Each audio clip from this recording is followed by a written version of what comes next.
Good morning, guys. It is 6:30 approximately, actually 6:36 on a Saturday morning. I just wanted to do this video today because I am driving up to just past Salem, Oregon from Southern Oregon.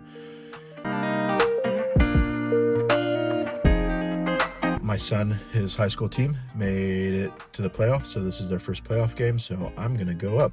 He is riding with the team. He'll probably ride back with me, but this will be the first time that I have to use a DC fast charger. So I've used it once before, didn't need to, just to Roseburg and back, but was near one, so just checked it out. The other time I've charged away from home was when we drove out to Klamath Falls. Again, didn't need to, but parking space had a level 2 charger, so I plugged in there.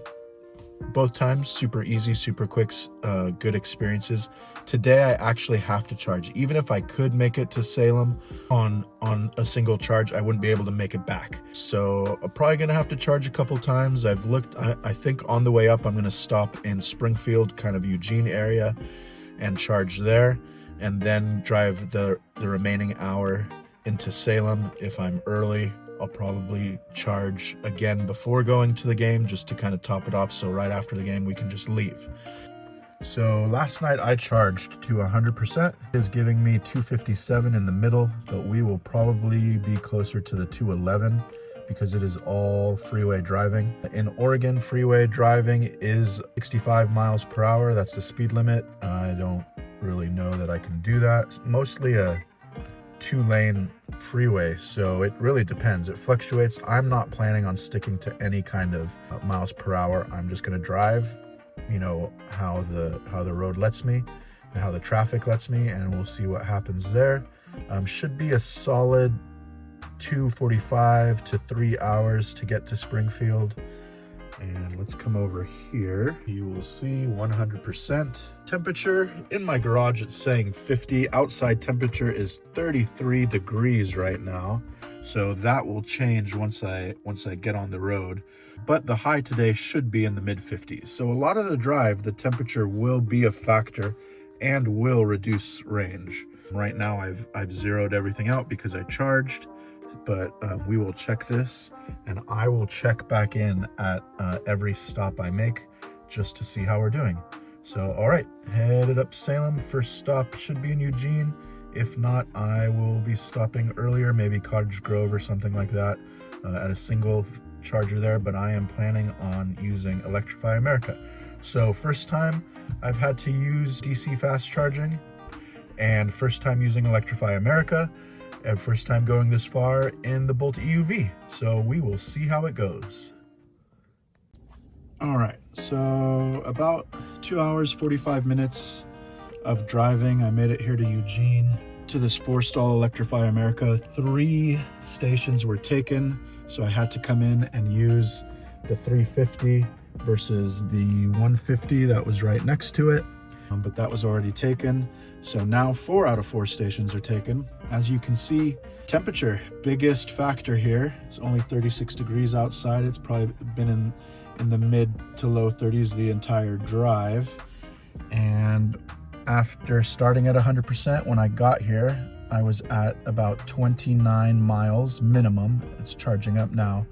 39 miles average. Really, the minimum is the only one I cared about because when you're on the highway, it's really trending downwards the entire time. So got here, no problem, just fine, comfortable drive. When you're going on I-5 in Oregon, especially in the south, you're climbing a lot, and so you watch that meter drop.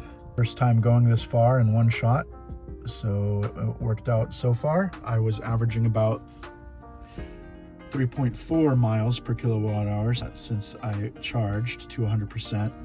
There were times where that was down to 3 even. And as you can see, 95% driving, 5% of climate because it's cold. That 5% is probably because of using defrost. It says about 55 minutes to 80. I probably will not charge all the way to 80 because I'm just going to Salem next, which is only an hour away. And right now it's at 37 kilowatts, which is super slow, and I'm sad to take up this charger, but I will turn off and walk around for a bit and probably be back in 40 minutes or so and see where we're at. So I'm at 65% after 44 minutes. I'll probably leave at 70%. When I first got here, 3 of the stations were already full, so I made 4. Rivian R1S just left, so did another car, but another car that was waiting pulled in. Really kind of unacceptable. They should build this station out. They have another one a few miles away, so I guess they did that instead of just adding more here, but a place like Eugene, Oregon needs more. Okay, I am currently at about 48 minutes and only doing 29 kilowatts right now. And I believe I'm at 68%. Yep, 68%. So honestly, the 48 minutes flew by. I walked over, grabbed some food. My son happened to be in the same area with his team, so talked to them for a little bit and then came back. It was nice. And it was kind of a needed break after nearly 2 hours and 45 minutes of driving. So yeah, I mean, I think I peaked out at 39 kilowatts, not fast at all, but a 45-minute stop, actually it'll probably be about 50 minutes by the time I leave, isn't bad. I'm gonna get to Salem pretty early before the game starts, so I'll just try and top off even more at a charger there. What is disappointing is that at this particular location, there's only 4 chargers. All of them, 3 out of the 4 are 350s, one is a 150. Which is the one I would have used, but someone was there when I got here. So I made it 4 out of 4 chargers being used right now. 3 out of 4 left because 2 people left and 1 person came in and they were waiting. So again, now still 3 out of 4. Nice to see a Rivian R1S in the wild though. More north you go into Oregon, the more different types of EVs you'll see besides just Tesla in Southern Oregon. Although I think that is changing and I've seen a little more here and there. Right now, 49 minutes, 69%. So I will be out of here soon and I will check back in once I get to the next charger in Salem. All right, about to leave Eugene, 14:39, 51 minutes at around 70%. And I'm gonna head out. Okay, this is gonna be hard to see, so I'll probably go into the car and record from there. But got here to Salem, have about an hour to kill. Actually more. Started up charging just fine. Oh, nope, there's an error. Start new charging connection, so I will have to do that. Okay, so as you just saw, I was at that charge station. Only one available here for Electrify America, and it's not working. And on their app, it says it's available. So that's pretty frustrating. I wanted to, charge up before going to the game and be able to just leave the game right after. So I'm gonna sit here, maybe one of these other ones will open up and I will grab one and use one. But right now it just does not work, and that's my first frustrating experience actually, and it is with Electrify America, which I guess seems to be pretty typical. So they have 2 150s here and 2 350s. The one I tried to use was a 350 because the 150s are both occupied. These are the only ones in Salem as far as I know of, so I'm gonna check to see if there's another one maybe I can get to real quick, but I think these are the only ones, and if not, I'll just have to come back and hopefully one of these other ones will be open after the game. Okay, someone left. I was able to get the 150 kilowatt charger, which was at 52, now at 51. 40 minutes to 80 it says. So got here a little early, so I have that time I think before the game starts, and then I will head over to the game. Okay, yeah, just some thoughts while I wait here. The first charging experience in Eugene, Oregon was fine, except that they were full and someone had to wait. But as far as the experience itself with Electrify America, it was fine. Walked up, plugged in, put my phone on the touchpad for members, even though I don't have a paid membership, and it started charging right away. When I first pulled up here, I just kept getting an error message over and over and over again. The person at the 150 pulled out for some reason and went over to the 350 I was using. Worked for him. I pulled into the 150, worked for me. So I don't know what was going on there, but that was a little frustrating and took about nearly 25 minutes that I could have been charging. off. So I would have gone past 80. At this point, getting to 80 will take all the time I have left, and I won't get past 80, which means I'll probably have to charge sooner than I wanted to on the way home, but that'll be fine. I mean, yeah, I had buffer as far as time, and really I don't have, the only time constraint I had was getting to the soccer game on time.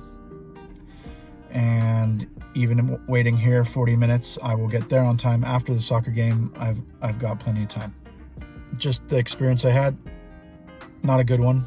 The second one, people aren't gonna like that. You know, I think about my parents, who, would they want to do that? Nope. They pull into a gas station, fill up, move on. Not that they road trip anymore. They're a little older for that, and any long trips they would fly or someone would drive them. So I just think of other people's experiences. It wasn't a big deal here because something did open up. It's fine to pay through apps. This one, actually, I couldn't. They wouldn't let me pay through the Electrify America app with a membership. The first one in Eugene wouldn't let you pay with the card reader. It said that was disabled, but so you had to use the app. This one didn't let me use the membership app at the first one, and you had to pay with the card reader, and then eventually I got to pay with the app. So I don't know, it should be a smoother experience, and I think at some point it will be. It's just not right now.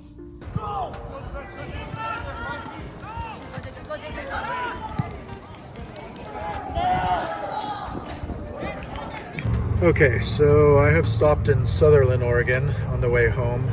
Not too far, just over, I'd probably say over an hour and 45 minutes to get home. This is an Electrify America near a Dairy Queen. I tried again to plug into the 150 over there. They just have the 150, I believe, and it wouldn't charge. So said error, then said unavailable. So again, I have to take up a 350. But it is charging at 52 kilowatts, even though it's chilly outside. So we'll be here for a little while. I'll show you some of my stats and we'll chill out for a while and then take off again. Okay, 46 minutes and already it showed 75%, so we're gonna hit the road. Yeah, that went much faster since we at some points were at 52 kilowatts, 50 kilowatts. Hopefully this is enough. Temperature has drastically dropped because the sun's gone down, so hopefully that's enough to get home. 76. All right, we'll see you at home for final thoughts.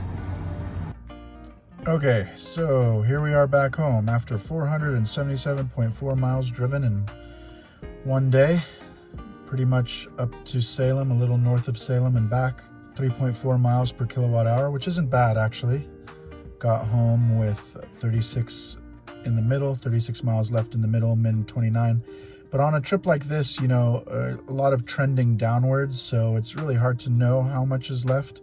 That's why it's called the guessometer. So state of charge is really important. There it is, 17%, which that's as low as I've ever driven this car. As you can see, I mean, outside temperature actually really dinged me the most today. Minus 32 miles on that. And I could tell, when I started in the morning heading north, we were in the low 30s and I was probably getting 3 miles per kilowatt hour. And then when I started heading south from the Salem area down here, the temperature was in the 50s, probably mid 50s to upper 50s actually. And everything was trending upwards as far as range, getting better miles per kilowatt hour. Technique obviously shows that hurt as well, negative 23, but that's honestly, most of that is just speed, how fast you're going. And when I'm around town, it's good. And when I'm on the freeways, it's bad. And when it's not a mix and only freeway, it's going to be that. Terrain, saying it added 10 miles. I'm not sure how, because, uphill it's drains and downhill I recover, but I guess downhill recovering even more. And then of course, climate control. And honestly, we didn't use AC at all. And it was really just defrost. Really, you know, that was only climate settings, only used 3%. So some quick final thoughts just on, you know, after doing 477 miles in one day. It's a round trip, so I'm not like going to a hotel or staying at a destination, so I always knew I was going to get home. Overall, I thought it was great, not bad at all. Couple little frustrations with the Electrify America stations. The first one I went to actually was fine, started up right away, but I think because of the temperatures outside, we were still in the 30s. It really never got into 40s or the 50 kilowatts, even though I was at a low state of charge. In Salem, it's annoying.